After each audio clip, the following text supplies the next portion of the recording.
Well, let's stay on this story and speak now to Amina Shareef, who joins us live. She's a researcher in Islamophobia at the University of Cambridge. Welcome, Amina, to the programme. I just want to get your thoughts on what we're witnessing on the streets of the UK right now and over the past week. Thank you for having me. I think what is really important to highlight at this particular moment is this idea that the far right is not an expression of the prejudicial tendencies of the white working class.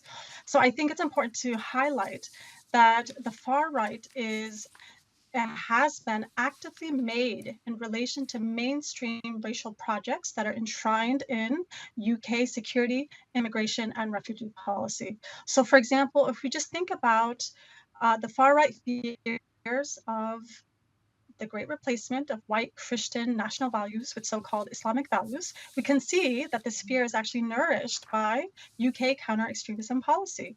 The PREVENT policy has defined extremism as opposition to British values, and this definition can be read as this fear of the loss of Eurocentrism, and it can be read as the restoration of white supremacy.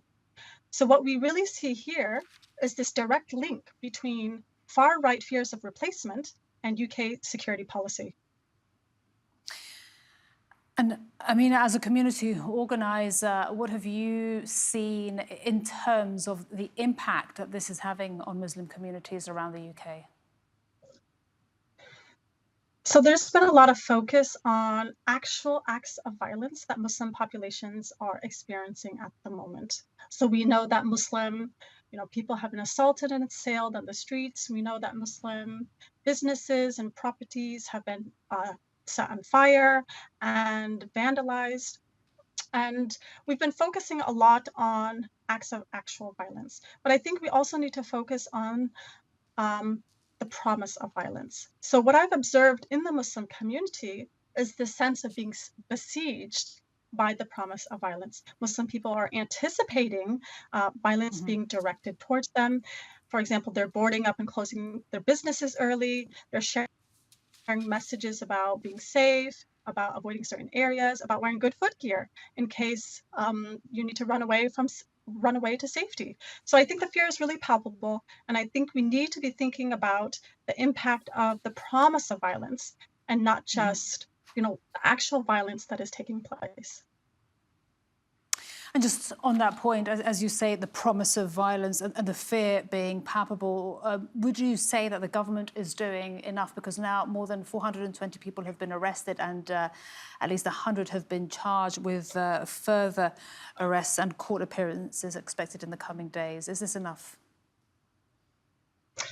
So my perspective on far-right violence is that it cannot be tackled through the law or through punitive measures through, for example, the criminal justice system, because the very making of the far right is linked, as I said earlier, to racial projects that are enshrined in security, refugee, and immigration policy.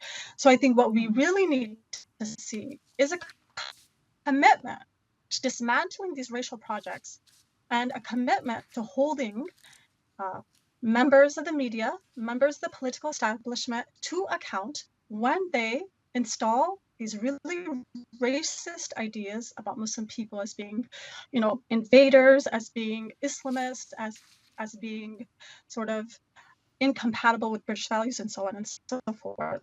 So my answer is we need to have a radically different approach to tackling far-right violence in this country.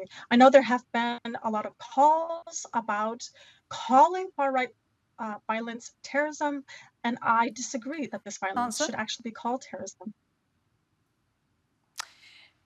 I'm sorry. Just to be clear on that point, your last point that you made there. Do you think that this violence should be called terrorism?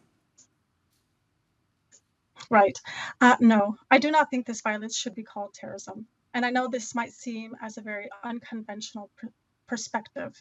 But the reason why I say this is because terrorism has long been used to describe political violence that is pathological in nature. In other words, terrorism is understood as violence that is committed by people out of religious or cultural reasons. So, what the notion of terrorism does is that it doesn't acknowledge the political conditions that lead people to commit acts of violence.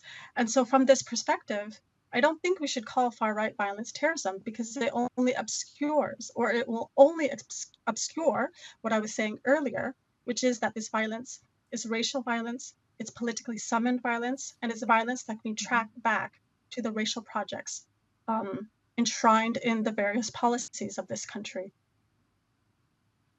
Thank you so much for speaking to us here today. Amina Shareef, researcher in Islamophobia at the University of Cambridge.